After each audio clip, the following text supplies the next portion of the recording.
Let's make some honey chipotle wings. First, we're going to add some sweet apple wood and heat our Marshall up to 350. While our OKJ is getting nice and hot, we're going to clean, trim, and pat dry our wings.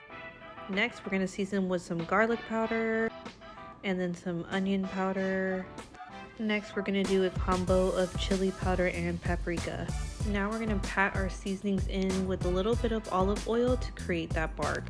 Now we can cook our wings for about an hour before we glaze. Don't forget to check out my honey chipotle glaze recipe in the details below.